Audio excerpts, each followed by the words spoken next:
got Southern comfort running through my veins. My mama was the wind and my daddy was a train. I'm the second coming of the midnight rider. I'm a modern day old soul singer, son of a gun and guitar slinger. I spent 10 years picking on a 6-string, working the bar scene, burning it down to the ground, looking for a sound that ain't been found by no one else, sticking true to myself. So I took it up a highway, southbound interstate, counting on a big break, trading my legs for tips, learning to live like I never did. I was dead broke, like a bad joke. Got Southern comfort running through my veins. My mama was the wind and my daddy was a train. I'm the second coming of the midnight rider. I'm a modern day old soul singer, son of a gun and guitar slinger. Alright, welcome back. Huh? How many times are we going to do this? We're going to try to do it just once. Welcome back, Hunter's Guide. It's week 15, I think. It's coming down to the end of the season. Got about 2 or 3 more weeks left to hunt. For those here in North Carolina, you got a few extra days if you hunt in Virginia. I probably will show up one more time up there this year. Hadn't got to hunt as much as I wanted to up there, but it is what it is. But this week we're going to talk first thing about the weather, and Dad's got it going on here. He's going to talk to us right now about the weather and kind of tell us what day's going to be the best day to hunt. What do you think? Well, this week I really think probably middle of the week will be a good time after the rain. We're going to get some rain Monday or Sunday night and Monday, probably an inch of rain or so. A little cooler middle of the week, and then it's going to be another storm the end of the week. But I think really kind of the more towards the middle of the week. So I know you talked about the cold weather. Now right now we're filming this Saturday. Nice. December the 15th. It's too nice outside for me, really for is. December the 15th. You know, what exactly, when is the cold weather coming? It's almost too nice to deer hunt. It is. About don't want to, but I do. Almost a Christmas shop. Yeah, right. Well, when's the cold air coming? That's what I'm worried Well, the about. GFS, the American model, keeps saying it's going to be here Christmas. Okay. I mean, the weekend before Christmas, Christmas week. And I really think we're going to get below normal finally around Saturday of next week, and probably stay below normal to the middle of January. Now, the big question is, Josh, and everybody wants to know, is it going to snow over Christmas? I think it is. That's what I keep trying to figure out. The models, they'll have a storm Wednesday or Thursday of that week, and they show it raining here. But at the same time, they show highs in the 30s and low 40s with cold air coming out of Canada. And the low pressure unders. I don't see it raining here after Sunday if we get a storm for at least a week. I think the storm would be a snowstorm, you know, but for me to say it's going to be a white Christmas, our Now I'm calling for it. percentages of a white Christmas are slim probably anyway. less than 5%. Anyway. So you got to look at your percentages. But it will be cold, and the pattern's evolving into a lot wetter pattern. Okay. So that's really good. So what we'll that have to wait and means see. is Christmas week, the weekend before Christmas, next weekend should be a pretty good time to hunt. Absolutely. On a food source. Absolutely. You know, I think the deer is going to get up, and they're still not going to get up early. You know, that's the problem with hunting late season like this. They're going to wait till late. If we do get, you know, a front come in, even this week, if we do get a front come in Monday, you know, then a high pressure moves in. At the end of the day, a high pressure is when you want to hunt. That gets the deer on their feet. Whether it's cloudy, most time when you got a high pressure, it's going to be sunny outside. And a lot of people like to hunt cloudy, rainy days, this and that. You can get deer to move on into the morning, I think, a lot of times at that point. But I really feel like on a high pressure day, like it is kind of today, sun's out, it's pretty. They're going to move in the evenings, and I think they'll get up a little earlier than normal. So that's what we're going to go with there. Dad's got the weather again, and we'll see if he's right, see if it actually gets cold before the end of the year. And if not, we'll just deal with it like it was last year. It wasn't about like this last year, I guess, wasn't it? It was a lot warmer last year, and it's a lot different pattern we had last year. Canada was full of warm air last year. I mean, Alaska got cold though last Canada year. and Alaska this year is freezing. I mean, 30, 40 below zero. And the cold air is going to be on the move where it was locked up into Alaska last year. Yeah, So it's going to come down. I think we'll hit zero sometime this year here in North Carolina. You know, Grandfather Mountain or something anyway. But anyway, all right. Up next, what? We're gonna have to figure out what Roy's calling for over the holidays. Well, you want to talk? You want to talk to him? I heard he was in town, and we need to get him over here and just let him jack his jaws a little bit and see what he's got to say. Let me go get him real quick, and we'll put him on camera and see what he's got to say about the weather. All right, y'all stay tuned. All right. Well, as you said earlier, Dad wanted to know what exactly Roy had to say. He ended up leaving, I think. But anyway, I called Roy, and needless to say, here he comes. I wanted Roy, come on in here, get on the camera. What's going on?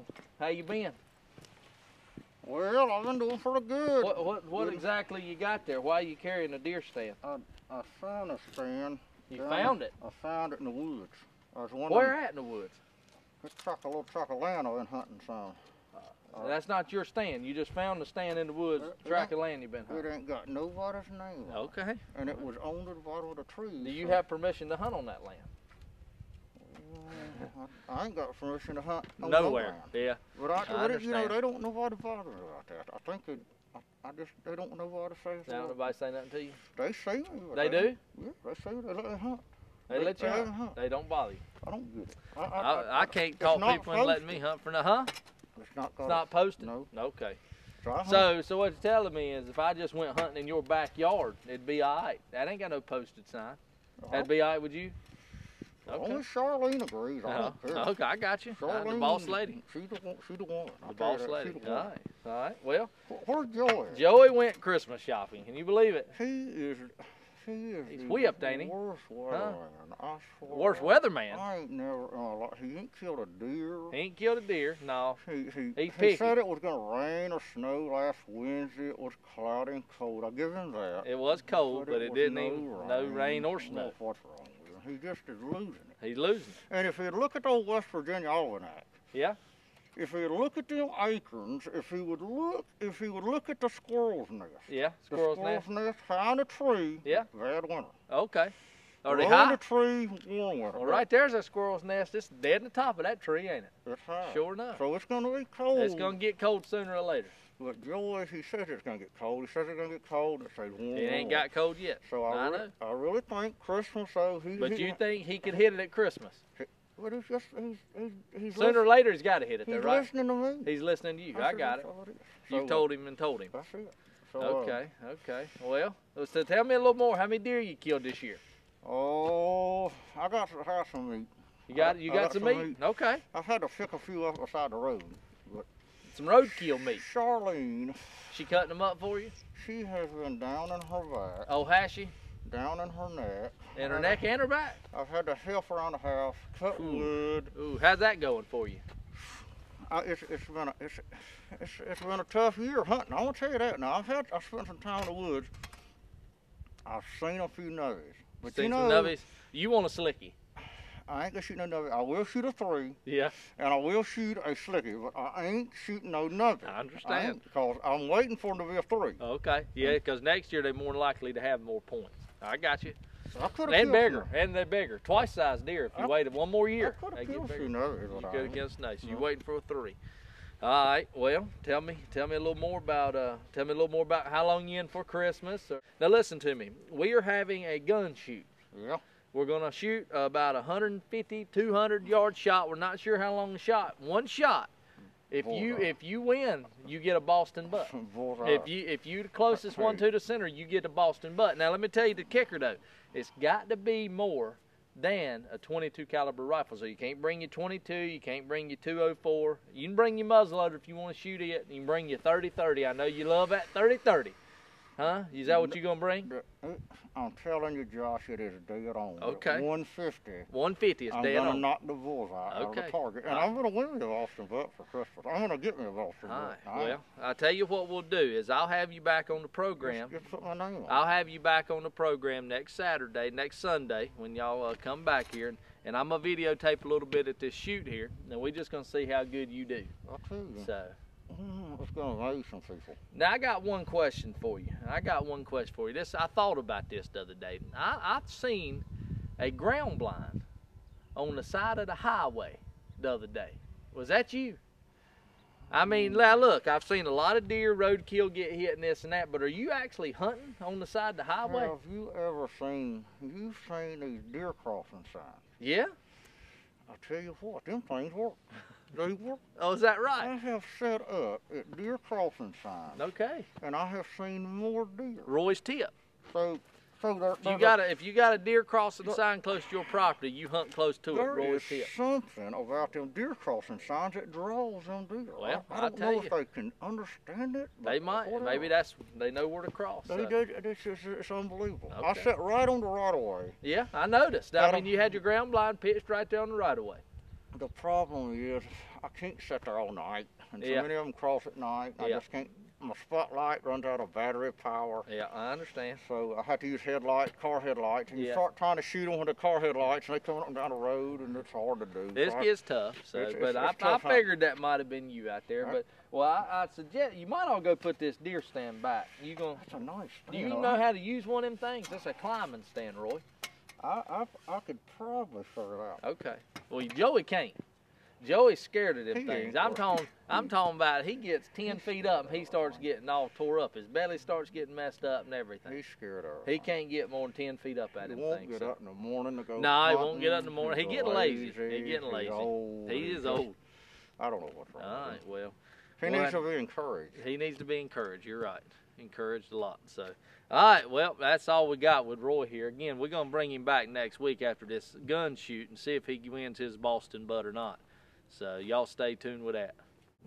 All right, this week's failure story comes from a buddy of mine named Jeremy from Tyro, North Carolina. Him and his brother Nick had been hunting hard. Jeremy hadn't gotten to hunt as much as he was wanting. Went back to school this year at a community college up the road, and he's been busy with class and work and stuff like that, and he's been letting Nick hunt. Well, Nick's turned into a trophy hunter. Where he got that, I don't know, but I'm proud of him. Jeremy's went out there. Jeremy's just ready to kill. I'll tell you, Jeremy is ready to kill a deer. Well, he was sitting in a stand, and this buck here, and I'll show you a picture of it, come by him. This is one of his trail cam pictures. Come by him, and apparently got trigger happy. Needless to say, he shot a hole through a tree, and all he left in the deer was splinters, not lead. So that is our failure story of the week. Come from Jeremy. Season still got some time in it, Jeremy. I expect you and Nick to be a success story before the end of the year. So thanks for sending us that clip. But after that, our success story. And this is our success story. It comes all the way from Rockville, Indiana. A buddy of mine named Brian hunts up there. And he's actually from up there and hunts in the counties up there around. But he killed this very, very nice 8-pointer. And this here's a picture of it now. Deer's very heavy, good wide, good frame. And just tremendous buck. 4-year-old deer, huge body. Story is he was hunting, and this deer, he seen it in the field about 250 yards away.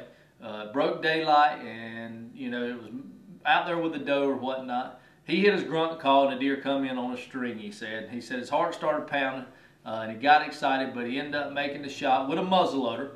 This muzzleloading season up there. Shot a little far back. Ended up finding deer about 150 yards away. So, but he wasn't in the picture, so I wanted to get him to send me a few more pictures of some other deer he's took in that area. So here's these pictures. But the good thing about hunting in the what I call the Midwest, I'd call Indiana part of the Midwest for sure.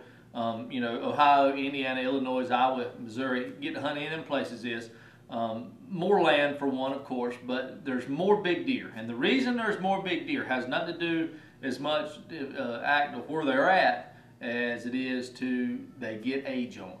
And that's what I've been trying to teach y'all all year, is if a deer lives to be 4 years old, he's going to have horns that you want to shoot at. That deer right there come from North Carolina, and that deer's probably 6. Now, I'll probably never shoot another one like that in North Carolina. I know that. But once they hit 4 years old, the horn size just grows a whole lot better, and it makes it much more fun to hunt. And so that's why you get bigger deers with age. It has nothing to do with where you're at in the world. I'm just as happy shooting a 6-year-old deer here as if I lived in Iowa and shoot a 6-year-old deer out there. I want them old. Don't care how big their horns are realistically. So anyway, that's our success story this week, and thanks for that, Brian. Tune in next week because Roy is going to be out on the move. He's going to come to our hunting shoot like he said earlier. He's going to hopefully win him a Boston butt, pork Boston butt. And he said he's got his 30-30 lever action ready to shoot that 150 yards. So stay tuned next week for Cousin Roy, and we'll see you right here at Hunter's Guide. Thanks for watching.